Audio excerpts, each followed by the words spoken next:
Hey guys, welcome back to another episode of Talking Money with Pete. In these videos, I go through and explain some general financial concepts, and I use a lot of pictures and analogies to help me go through and explain those concepts.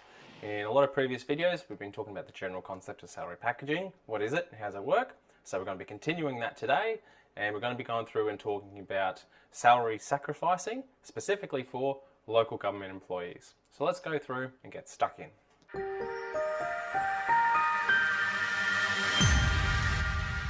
Hey guys, so today we're going to be going through and talking about salary sacrificing for local government employees. And just let me start by saying that each local council runs their own ship, and so they run their own council independently. So not all councils are the same. This is just the majority, and it's mainly just for the concept purpose anyway, so you can understand how the whole thing works. So if you've seen any of the other videos, you'll find this picture pretty familiar. And if you haven't, there'll be a link up somewhere for you to go through and click as well to go through and have a bit of a look. But let's go through and have a look. So your employer pays you a wage, you like them because they pay you, and taxman comes in, takes his slice out of the cake. And so for most people in this analogy, we're going to do it anyone earning between $37,000 and $90,000. The top tax bracket that you're paying tax in is going to be 34.5% in tax. So pretty much a third. So out of every 100 you earn,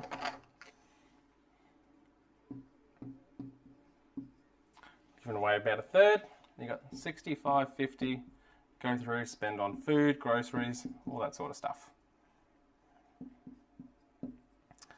Now, let's go through and talk about one of the perks of working for government. Generally, you get paid more super than the commercial guys or everybody else. So everyone in Australia, the standard minimum is 9.5%. Because you work for council, and this is the part of saying some councils are different, most councils, if you pay 6%, they'll go through and they'll do an extra 2.5, which is a pretty good deal. And so that means you get a total of roughly 18% into super, which is almost double everybody else. And so what we're going to be going through and talking about, I'll briefly start off what your employer does with it, but the salary sacrificing is mainly going to be going through and talking about what you choose to do with your 6%, and if you do the whole 6% or not. So the whole concept of salary sacrificing versus it's part of salary packaging. So packaging is overall, salary sacrificing is one part of it. So think about the word sacrifice. When you give something away, you don't get it back. So it exclusively refers to superannuation, which is what we're going to be going through and talking about over here. So let's say you've got your super company over here. Now, doesn't have to be LG Super, it can be any particular super, and so you get a choice of what you want and who you want it to. There's a little thing called a Freedom of Choice Act there, and but let's just say super, the concept of today. So super. Now, when you contribute to super, there's a 15% contributions tax. So when your employer puts money in, so let's say they put the 9.5% in, they go through, they put it around this way, and if you're going through, and they only pay the 15%. So when you go through and you put your 6%, if you're not salary sacrificing it, you're choosing to put it through the tax man, give a third of it away, and then put it across to super. By salary sacrificing, generally through your employer, through payroll, just talking to them, then you get to go through and pay the 15% contributions tax. Which would you rather pay? 15 or 34.5? It's a no-brainer for most people.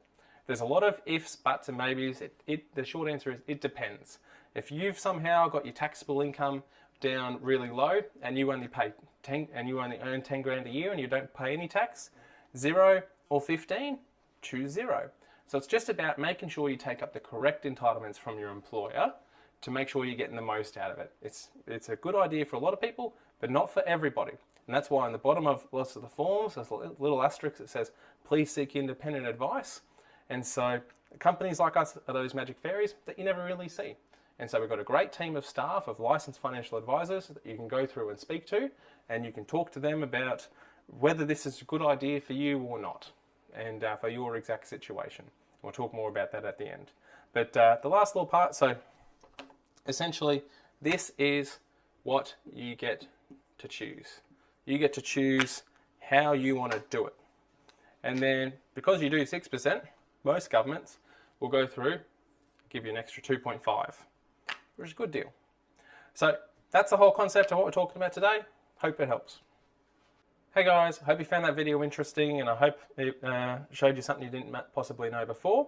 If you want, feel free to leave a comment in the section below, or like or subscribe.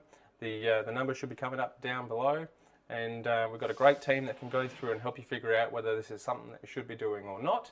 And if this isn't relevant to you because you've got a different employer, then we can go through and make a video for you, or we can even just have an appointment with you as well. So hope it helped.